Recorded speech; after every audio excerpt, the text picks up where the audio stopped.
এই ক্লাসটা আমার বাংলার ছাত্রছাত্রীদের জন্য, যারা কিছু শিখতে চায় এবং যারা মনে করে যে বাঙালিরাও পড়াতে জানে।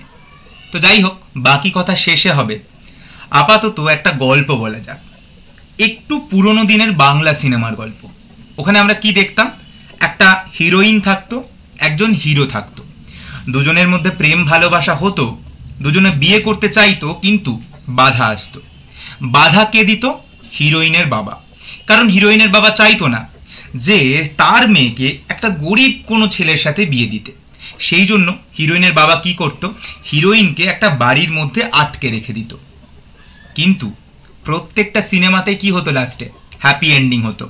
হিরো আলটিমেটলি পৌঁছে যেত হিরোইনের কাছে। কিভাবে পৌঁছতো? ধরে নাও হিরো পৌঁছে যেত একটা রেলওয়ে স্টেশনে, আর হিরোইনও বাড়ির পিছনের দরজা দিয়ে পালিয়ে আসতো, এবং কিছু বন্ধু বান্ধবের হেল্প নিয়ে হিরোইনও রেল স্টেশনে এসে পৌঁছতো। তারপরে রেল স্টেশনে হিরো হিরোইনের দেখা হতো, তারপরে দুজনে মিলে একটা ট্রেনে করে অন্য রাজ্যে পালিয়ে যেত এবং সেখানে গিয়ে নিজেদের নতুন সংসার শুরু করত। এই যে গল্পটা বললাম, এই গল্পটা বোধহয় তোমাদের অনেকেরই চেনা। এই গল্পটা এক্স্যাক্টলি তোমাদের মানুষের বডিতে হয়। কোথায় হয় সেইটা নিয়েই আজকের এই ক্লাস। তো মেয়েদের শরীরে একটা অর্গ্যান আছে, একটা অঙ্গ আছে, তার নাম হচ্ছে ইউটেরাস, বা বাংলা করলে যাকে বলে জরায়ু। তো এই ধরো ইউটেরাস, এরকম দেখতে হয় ইউটেরাসকে। আমি ইউটেরাসের পার্টে এখানে যাচ্ছি না, কারণ এটা একটা অন্য টপিকের ক্লাস। তো এই হচ্ছে ইউটেরাসের দেখতে, মোটামুটি ইউটেরাসকে এরকম দেখতে।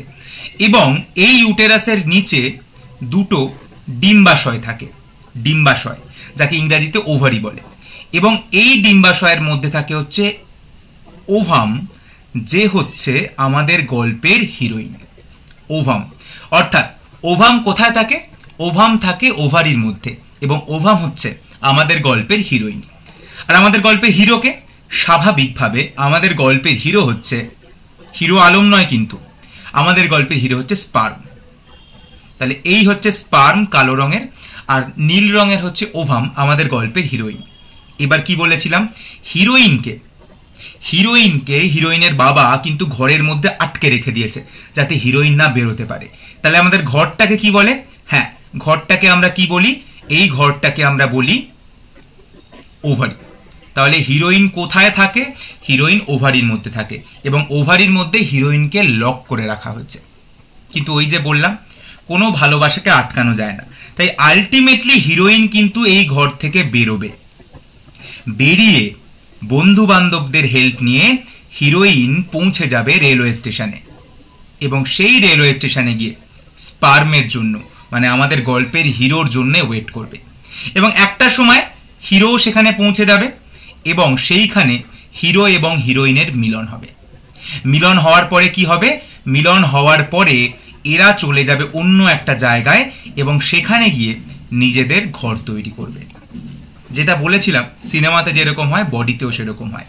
তাহলে গল্পের কতগুলো ইভেন্ট রয়েছে। ইভেন্টগুলো কি কি? এক হচ্ছে, সবার প্রথম এই গল্পটাকে যদি আমাকে হ্যাপি এন্ডিং করতে হয়, তাহলে সবার আগে ওভামকে, মানে ডিম্বাণুকে ডিম্বাশয় থেকে বার করতে হবে, অর্থাৎ ওভামকে ওভারি থেকে বেরোতে হবে। এই যে বেরোলো, এই প্রসেসটাকে আমরা বলি ওভিউলেশন। এই প্রসেসটাকে আমরা কি বলি? ওভিউলেশন। অর্থাৎ ওভাম যে ওভারি থেকে বেরোলো, সেটাকে আমরা বলি ওভিউলেশন। ওভিউলেশন কখন হয়? প্রত্যেক মাসিক চক্রের 14 নম্বর দিনে। আপাতত শুধু 14 ডেটা মনে রেখো, তাহলেই হবে। 14 নম্বর দিনে, প্রত্যেক মাসিক চক্রের 14 নম্বর দিনে মেয়েদের শরীরের ডিম্বাণু ডিম্বাশয় থেকে বেরিয়ে আসে, যাকে ওভিউলেশন বলে। কিসের জন্য এটা হয়?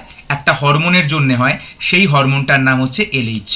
অর্থাৎ এলএইচ হরমোনের হেল্পে 14 নম্বর দিনের মাথায় আমাদের হিরোইন বাড়ি থেকে পালিয়ে যায়, এবং পালিয়ে গিয়ে রেলওয়ে স্টেশনে চলে যায়, যেখানে গিয়ে হিরোর জন্য অপেক্ষা করে। তাহলে এই রেলওয়ে স্টেশন, যেখানে হিরো হিরোইনের মিলন হবার কথা, সেই রেলওয়ে স্টেশনটার নাম কি? এই রেলওয়ে স্টেশনটার নাম হচ্ছে অ্যাম্পুলা। এই রেলওয়ে স্টেশনটার নাম হচ্ছে অ্যাম্পুলা। আগে বলা হতো অ্যাম্পিউলারি ইসথেমিক জাংশন, যদিও সেটা ভুল। এনসিআরটি এটাকে এখন ঠিক করে দিয়ে অ্যাম্পিউলাই করে দিয়েছে। তাহলে অ্যাম্পিউলা হচ্ছে সেই জায়গা যেখানে হিরো এবং হিরোইনের মিলন হচ্ছে। এইবার এই মিলনকে কি বলে? সিনেমাতে তো মিলন বলে, মধুর মিলন, কিন্তু এইখানে মধুর মিলনকে আমরা বলি ফার্টিলাইজেশন।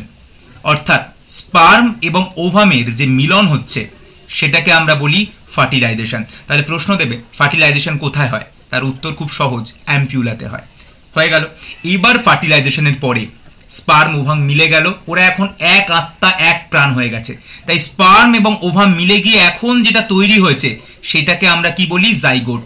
কারণ ওরা এখন আর আলাদা নেই, ওরা এখন এক আত্মা এক প্রাণ। তাই এখন যেটা তৈরি হয়েছে সেটা হচ্ছে জাইগোট। তাহলে জাইগোট কোথায় তৈরি হয়? অ্যাম্পিউলাতে তৈরি হয়। কখন তৈরি হয়? ফার্টিলাইজেশনের পর। এরপর কি হবে? এরপর যেটা বললাম, ওরা ওদের বাবা মাদের ভয়ে অন্য রাজ্যে পালিয়ে যাবে এবং সেখানে গিয়ে নিজেদের ঘর তৈরি করবে। তাহলে কোন রাজ্যে পালিয়ে যাচ্ছে? যেখানে পালিয়ে যাচ্ছে সেই জায়গাটার নাম হচ্ছে এন্ডোমেট্রিয়াম। এবং সেখানে গিয়ে কি করছে? নিজেদের ঘর তৈরি করছে।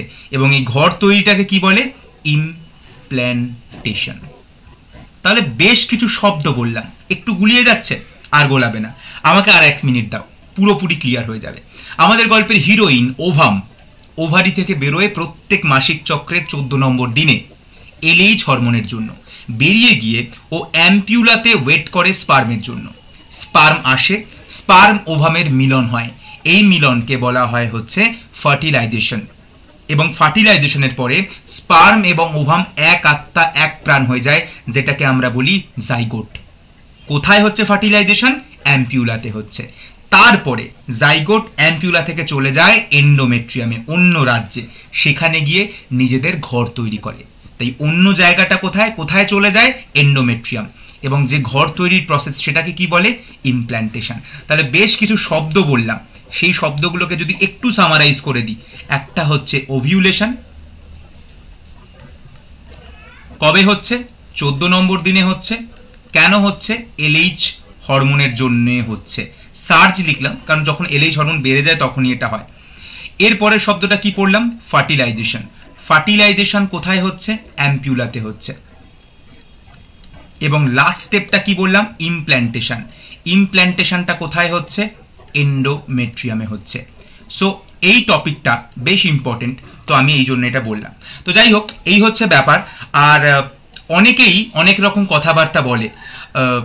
এইটুকু শুধু বলবো, যদি তোমরা ছাত্রছাত্রী হও তাহলে যে কোনো টিচারকে সম্মান করতে শেখো। আমার মনে হয় তোমরা ডাক্তার হবে, ইঞ্জিনিয়ার হবে, সব কিছু হতে পারো, কিন্তু সবার আগে একজন ছাত্রর কাছে টিচারকে সম্মান কি করে করতে হয় সেটা শেখা দরকার। তাই এই ক্লাস থেকে যদি কিছু শিখতে পারো তাহলে ভালো কথা, আর যদি না শিখতে পারো তবুও অল দ্য বেস্ট তোমাদের সবার জন্য, তোমাদের সবার ভবিষ্যতের জন্য।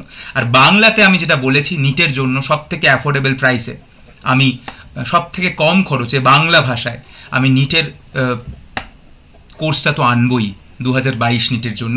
সেই যোগাযোগের নাম্বারটা ডেসক্রিপশন বক্সে থাকবে, দেখে নিও 9674916511।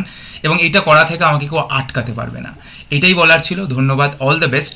আর ক্লাসটা ভালো লেগে থাকলে এবং আরও ক্লাস পেতে থাকলে ডক্টর লুজার চ্যানেলটাকে সাবস্ক্রাইব করো। আর আমার আরেকটা ইউটিউব চ্যানেল আছে বায়োলজি বাই ডক্টর অর্কদীপ বলে, বায়োলজি বাই ডক্টর অর্কদীপ বলে, ওই চ্যানেলটাকেও সাবস্ক্রাইব করে রেখো। আমি কিছু শর্ট টপিক অ্যাকচুয়ালি ওই চ্যানেলটাতেই আপলোড করি আর কি, বা করবো। আর টেলিগ্রাম চ্যানেলের ডিসক্রিপশনটা লিঙ্কে থাকবে, ওটা তোমরা জয়েন করে যেতে পারো, যেখানে আমি আমার সমস্ত ক্লাসের আপডেট দিই। Thank you, all the best এবং ভালো থেকো।